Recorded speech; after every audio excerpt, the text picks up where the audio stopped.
tous et bienvenue dans cette édition de 19h de Niata TV. Voici les titres.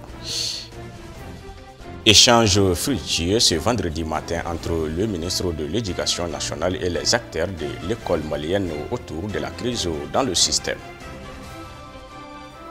Clôture des travaux des assises nationales de la refondation, nous vous ferons les points des recommandations dans cette édition.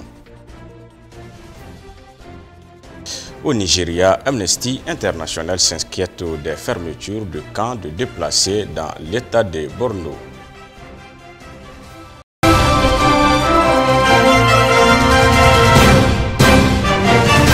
La 51e session du Conseil des ministres de l'Organisation pour l'harmonisation en Afrique du droit des affaires s'est ouverte ce jeudi 16 décembre 2021 au Centre international de conférence de Bamako. Cette cérémonie d'ouverture était placée sous la haute présidence du chef de l'État du Mali, le colonel Assimi Goïta, président en exercice de la conférence des chefs d'État et de gouvernement de l'OEIDA. Le Mali a toujours été à l'avant-garde de l'unité africaine, a déclaré le président de la transition lors de la rencontre.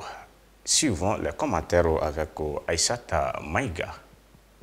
Cette énième session a enregistré la présence des membres du gouvernement du Mali, du Conseil national de la transition CNT, des ministres de l'économie et des finances ainsi que des chefs d'institutions des pays membres de l'OADA et plusieurs diplomates. Tous venus apporter leurs expertises aux réflexions qui marqueront cette 51e session de l'organisation commune. Un cadre d'échange qui a pris fin ce vendredi. 3 interventions ont marqué la cérémonie d'ouverture. Celle de Djiré Mariam Diallo, maire de la commune 3 du district de Bamako, Emmanuel Darakoum, secrétaire permanent de l'OADA et du président en exercice des chefs d'État et du gouvernement de l'OADA, son Excellence le colonel Assimi Goïta. Dès l'entame de ses propos, M.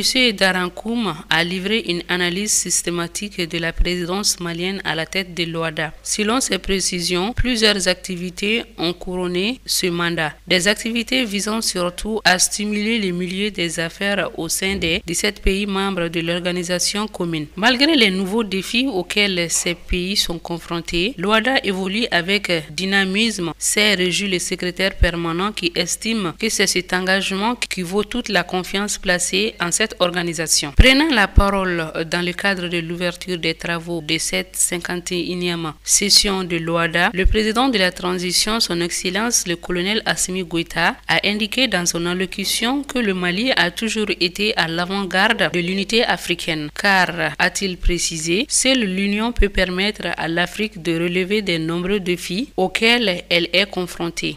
Pour y réussir, il invite à la promotion de certaines vertus comme la transparence, l'intégrité et l'équité dans la gestion des affaires. Tout en rappelant le contexte difficile que traverse le Mali, le président Goïta a fait savoir que son pays est à jour dans toutes ses contributions au sein de l'OADA. Toutefois, avant de déclarer ouverts les travaux de cette session, le chef de l'État a exhorté les participants à ces 2 jours d'échange sur les questions de développement en Afrique, à l'examen de tous les points inscrits à l'ordre du jour de la présente session. Le Mali fera ce qu'il est à son pouvoir pour la réussite de ces travaux, a-t-il assuré. Le ministre de l'Éducation nationale, Madame Sidibé Dédéo Ousmane, a rencontré ce matin, vendredi 17 décembre 2021, les représentants des associations et organisations partenaires de l'école malienne dans le but de trouver une solution à la crise scolaire. Cette rencontre a eu lieu dans la salle de conférence de la Direction nationale de l'enseignement secondaire général. Suivant le reportage signé Amadou Niamé et Salifou Niaré. La rentrée scolaire 2021-2022 a été fortement affectée par des actions de riposte du syndicat des enseignants signataires du 15 octobre, à savoir le refus de remettre les notes de passage, de dispenser des cours dans les classes de plus de 50 élèves, les classes à double vacation, entre autres. Pour remédier à cette situation, Madame la ministre a initié cette rencontre ce matin dans son département. Pour être présent ce matin afin de couvrir ce cadre d'échange et relayer les propositions et les observations et les dispositions en tout cas à prendre pour que cette année scolaire qui a débuté le 1er novembre 2021 soit une année scolaire normale. Et contrairement à ce que certains prétendent, il faut que ce soit une année scolaire paisible et qui ne sera pas perturbée par quoi que ce soit. Donc c'est un cadre qui a été institué depuis longtemps. Et de mon arrivée en juin 2021 à aujourd'hui, nous avons eu plusieurs rencontres. Et aujourd'hui, on les a conviés au niveau du département de l'éducation pour que nous puissions faire le point et l'état des lieux de la rentrée scolaire le 1er novembre à aujourd'hui. Comment se porte l'école? Les insuffisances, il y en a, on les a dénombrées. Et des propositions concrètes ont été faites et le point le plus réconfortant qui est sorti en tout cas des échanges avec tous les acteurs qui étaient présents ici aujourd'hui. Il s'agit notamment de la Commission nationale pour une école apaisée, des organisations des femmes à travers la CAFO, les femmes leaders, les femmes éducatrices, etc., etc., les syndicats des enseignants, les promoteurs d'écoles représentés ici. Vraiment, c'est très réconfortant ce qu'ils nous ont dit parce qu'ils nous ont assuré de leur accompagnement. Ça, c'est vraiment le point phare de tout ce qui est sorti des échanges que nous avons eus aujourd'hui. Les représentants des associations et organisations partenaires de l'école malienne ont répondu massivement à l'appel du ministre de l'Éducation nationale. La position que notre responsable de l'éducation vient de prendre me réconforte. Je suis vraiment très à l'aise et je suis entièrement disposé à appliquer tout ce qu'elle a proposé. Et moi, je serais parti plus loin. Mais comme je suis parent d'élève, effectivement, il y a quelque chose que je dois faire. Mais elle vient de me libérer. Parce qu'on ne peut pas être plus royaliste que le roi. Tout ce qu'on devait faire, c'est parce que l'éducation n'avait pas pris ses responsabilités. Maintenant que l'éducation a pris ses responsabilités, nous, on va effectivement l'appuyer et faire tout ce qu'elle a dit, tout ce qu'elle a souhaité. En tout cas, personnellement, tant que je pourrais me tenir debout, je ferai en sorte que l'école marche très bien. Ces syndicalistes, je suis navré, ils n'entendent pas raison. Je leur ai tout dit, ils sont là pour servir l'école, mais pas pour se servir de l'école. Aujourd'hui, nous sommes très heureux parce que l'AMSUNEM est rapporteur de la commission de conciliation avec en la personne, notre secrétaire général, et là c'est nous, Patrice Damélé, qui fait un travail extraordinaire. Notre terrain de prédilection, c'est l'école. Et nous disons à la synergie de baisser les bras. Et je suis même très étonné de voir qu'au niveau même du CNT, il y a un membre de la synergie qui n'arrive pas à faire en sorte que la situation soit apaisée. C'est très étonnant. Aujourd'hui, je dis que tous les acteurs de l'école doivent se donner la main. Et Madame le ministre a fait du bon travail, elle vient de faire une belle annonce. À cette occasion, Madame la ministre a lancé un appel à tous les Maliens, notamment les enseignants. Nous sommes dans une situation très très difficile en ce moment parce que nous sommes dans une situation, nous sommes dans une transition difficile où les défis sont nombreux à relever. Il y a les défis sécuritaires, il y a les défis alimentaires, il y a les défis sanitaires, et parce que la Covid aussi n'a pas arrangé beaucoup de choses. Et notre souhait aujourd'hui, c'est que, au nom du gouvernement, nous appelons tous les acteurs à accompagner, à faire une trêve pour que cette transition vraiment soit menée jusqu'au bout et que chacun puisse apporter sa pierre à l'édifice jusqu'à ce qu'on puisse aller tranquillement aux élections qui sont le sacerdoce.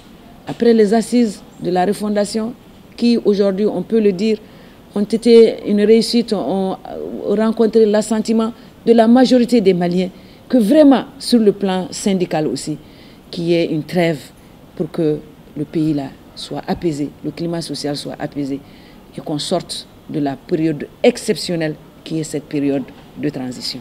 Les échanges ont été fructueux selon les partenaires sociaux de l'éducation qui se sont tous engagés afin de trouver une solution adéquate pour mettre fin à la crise qui secoue l'école malienne. La deuxième partie de la loi Finances a été approuvée à l'unanimité par le Conseil national de transition en plénière. Les membres du CNT ont adopté à l'unanimité la deuxième partie de la loi de Finances présentée par le ministre de l'Économie et des Finances, M. Alousséni Sanou. Cette deuxième partie de la loi Finances est relative au programme et aux dotations du budget d'État 2022. Elle enregistre une baisse de 93 milliards 295 millions de francs CFA. Aïssata Maïga. Les prévisions des recettes budgétaires s'élèvent à 2 130 721 000 francs CFA contre 2 188 653 milliards de francs CFA dans la loi de finances rectifiée 2021, soit une diminution de 57,932 milliards de francs CFA. Les prévisions des dépenses budgétaires pour l'exercice 2022 s'élèvent à 2 748 285 000 francs CFA contre 2 841 580 000 francs CFA dans la loi des finances rectifiée 2021, soit une baisse de 93,295 milliards de francs CFA. Au titre des dépenses, le cadre stratégique pour la relance économique et le développement CRED 2019-2023 démarre le cadre de référence pour la mise en œuvre des stratégies de développement et la priorité sera accordée à la prise en charge des mesures inscrites dans le plan d'action pour le gouvernement 2021-2022. Le projet de loi de finances 2022 est le 5e budget présenté en mode programme. Les membres du CNT ont aussi voté par 104 voix pour, 0 contre et une abstention, le projet de loi autorisant la ratification des accords de finances signés à Bamako le 1er octobre 2021 entre le gouvernement et l'Association internationale de développement IDA relative au projet communautaire de relèvement et la stabilisation du Sahel. Par cet accord, IDA consent au gouvernement un prêt d'un montant d'environ 27,15 milliards de francs CFA assorti d'un don d'à peu près 13,19 milliards. L'objectif de ce projet est de contribuer au relèvement et à la résilience des communautés dans des zones cibles de la région de Liptako-Gourma, Burkina Faso, Niger, Mali. À travers une approche régionale soutenant le renforcement des services et infrastructures socio-économiques intégrés par les moyens de subsistance et du développement territorial. C'est le ministre délégué auprès du ministre du Développement rural chargé de l'élevage et de la pêche, Youaba, qui a défendu ce projet de loi. Le troisième document approuvé par les CNT est le projet de loi portant autorisation du gouvernement à prendre certaines mesures par ordonnance. Ce texte a pour but de permettre au gouvernement de prendre certaines mesures par ordonnance durant la période comprise entre la clôture de la session ordinaire d'octobre 2021 et l'ouverture de la session ordinaire d'avril 2022.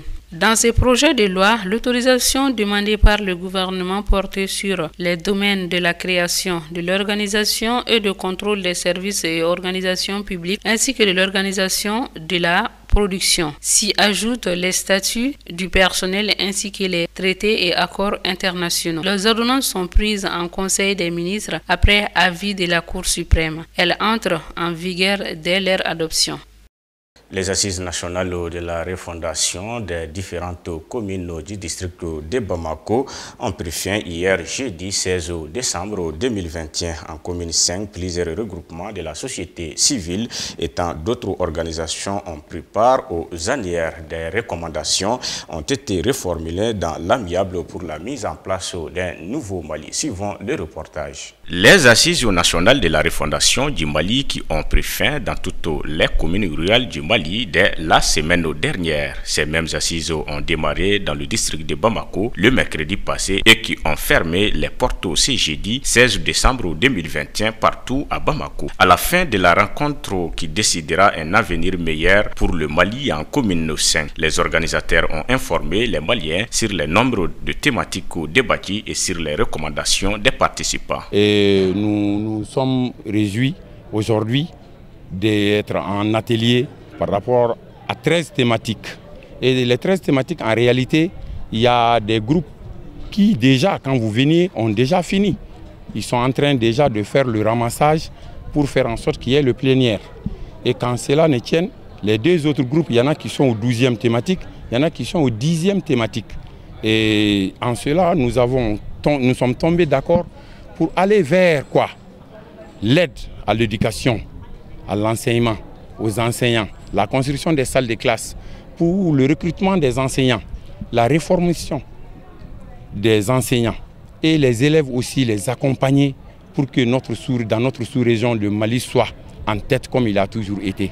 Dans le domaine de la santé, nous avons demandé qu'il y ait des centres de santé, même dans les villages, parce que c'est ce qui fera en sorte que le Malien serait désormais à l'abri de toute autre maladie et de tout autre événement qui peut l'amener à la dégradation. Nous avons demandé aussi que l'armée soit aidée. L'armée soit aidée par la remise de nouveaux matériels de guerre. En réalité, il faut le dire, que la police, la gendarmerie, la garde nationale et même les sapeurs-pompiers, pourquoi pas les eaux et forêts, soient aussi équipés, formés et mettre dans les conditions de travail pour l'intérêt de notre nation qui est le Mali. Et nous avons aussi demandé que dans le domaine de l'inspection par rapport à la corruption, qu'il y ait en réalité du durcissement par rapport à cela, pour qu'aujourd'hui, beaucoup payent de ce qu'ils ont détourné pour notre Mali. Et en ce temps, on aura le Mali Koura dont nous demandons. Et je demande à toute la population du Mali d'adhérer à ce qui sortira comme résultat de ces assises pour que le Mali ira de l'avant et pour que nous pourrons vivre le Mali Koura. Les assises nationales de la refondation en commune 5 ont enregistré la participation de toutes les couches de la société. Selon beaucoup des participants, la mise en application des résultats des assises seront la solution pour les maux du Mali. Beaucoup se disent fiers d'avoir participé à cette grande rencontre. C'est une chance pour moi de participer à la refondation. Parce que c'est notre pays qui est en danger, c'est-à-dire la refondation de notre pays. Donc c'est une chance pour nous que tous les fils du Mali se retrouvent ici. Les Soraï, les Bambara, les Tamashek, les Arabes, les Dogons, les Marka, les Bobo, les Senufo, tout le monde. C'est-à-dire que c'est ça le Mali, la diversité du Mali que nous connaissons. Donc nous sommes retrouvés aujourd'hui pour parler des problèmes de sécurité et de cohésion sociale au Mali. Donc c'est une chance pour nous. C'est pour cela, ça fait 2 jours que je suis là. Je vois que c'est une chance pour moi, pour mon avenir, l'avenir de mes enfants, l'avenir de mes petits-fils, l'avenir des Maliens futurs. Nous avons travaillé sur 13 thématiques qui portent sur l'ensemble des questions nationales, allant de la diplomatie à l'agriculture, des mines à l'éducation et tout autre domaine qui inquiète ou qui préoccupe le peuple malien. Alors nous avons donné des réponses dont nous pensons vraiment pouvoir être le souci principal du peuple malien quand ce serait mis en œuvre. Les assises sont faites pour les Maliens et non pour les forces étrangères. Donc tout d'abord, les Maliens doivent comprendre que chacun soit se donner la main pour qu'on puisse avancer. Le Mali est dans un saut aujourd'hui que même les enfants du Mali ont eu peur. Depuis 2012, le Mali est sous l'emprise des attaques terroristes, des conflits intercommunautaires, au même moment paralysés par une corruption endémique et la mauvaise gouvernance. Le peuple souhaite que ces assises soient une occasion pour mettre un terme à tous ces comportements néfastes. Depuis plusieurs jours, les forces armées maliennes mènent une vaste offensive contre des groupes terroristes dans le centre du Mali, plus précisément dans la région de Bandiagara et environ. L'on apprend que c'est la débandade du côté des forces obscurantistes qui auraient perdu plusieurs combattants et beaucoup de matériel. Abdou Ouattara. Sous-équipée, l'armée malienne faisait difficilement face à ses adversaires, particulièrement des terroristes dotés d'armes lourdes. Aujourd'hui, elle commence à redresser la tête. Ce nouvel élan de l'armée malienne, selon des observateurs avertis, est le résultat de la volonté affichée par les nouvelles autorités de doter l'armée malienne de toutes les commodités nécessaires afin de faire face aux forces du mal. En effet, les autorités actuelles du pays ont fait de l'équipement des forces armées maliennes et de sécurité FAMA la priorité des priorités pour le combat contre les forces du mal. Pour preuve, le chef suprême des armées, colonel Assimi Goïta, a remis solennellement les clés de 4 hélicoptères à l'armée de l'air. Ces hélicoptères russes de type Mi-171 ont été réceptionnés par les hauts responsables militaires à la base aérienne 101 de Sénou le vendredi 26 novembre 2021. Ces hélicoptères ont fait leur baptême de feu le lundi 1er novembre en libérant les 3 otages chinois. Ce rappel des faits a été fait lors de la réception des hélicoptères par le ministre de la Défense et les anciens combattants, le colonel Sadio Kamara. L'officier supérieur avait aussi déclaré que ces appareils ainsi que la formation du personnel navigant a été entièrement prise en charge par le budget d'État à plus de 36 milliards de francs CFA. Ces hélicoptères neufs ont été acquis auprès de la Fédération de Russie. Ils sont multifonctionnels, recherche et sauvetage, transport de fret et des troupes. Aussi, ils peuvent faire 250 km à l'heure avec une autonomie de 3 heures. Chacun de ces hélicoptères Mi-171 version armée est bien équipé pour le combat tactique. Ces appareils qui redonnent espoir à nos forces de défense permettent à l'armée de l'air de jouer pleinement sa participation dans les combats contre les forces du mal. Ils permettent aussi à l'armée de l'air de se conformer à sa devise datant plus haut, plus loin, plus fort. Cette action salvatrice de rééquipement de notre outil de défense s'est poursuivie au début du mois de décembre, plus précisément le vendredi 3 décembre dernier. Cette fois-ci, c'était à la ville garnison de Kita. Là encore, le chef suprême des armées, président de la transition, colonel Assimi Goïta, a réaffirmé sa volonté dans les faits d'équiper les troupes en armement et des moyens roulants. Le ministre colonel Sadio Kamara a reçu ce jour un important lot qui est l'équivalent de 16 compagnies, soit 4 groupements tactiques interarmes. Le lot était composé de véhicules tactiques de combat, d'engins blindés, camions logistiques, d'ambulances et d'armes individuelles et collectives. La mise à disposition de ces équipements aériens et terrestres au bénéfice des FAMA démontre si besoin était du souci constant des plus hautes autorités du pays de préserver la vie des troupes engagées sur les différents théâtres d'opération à travers le pays. Ainsi, aujourd'hui, l'armée malienne est en train d'être dotée de plus en plus pour accomplir sa mission de protection des personnes et de leurs biens et aussi des reconquêtes du territoire national, a-t-il dit.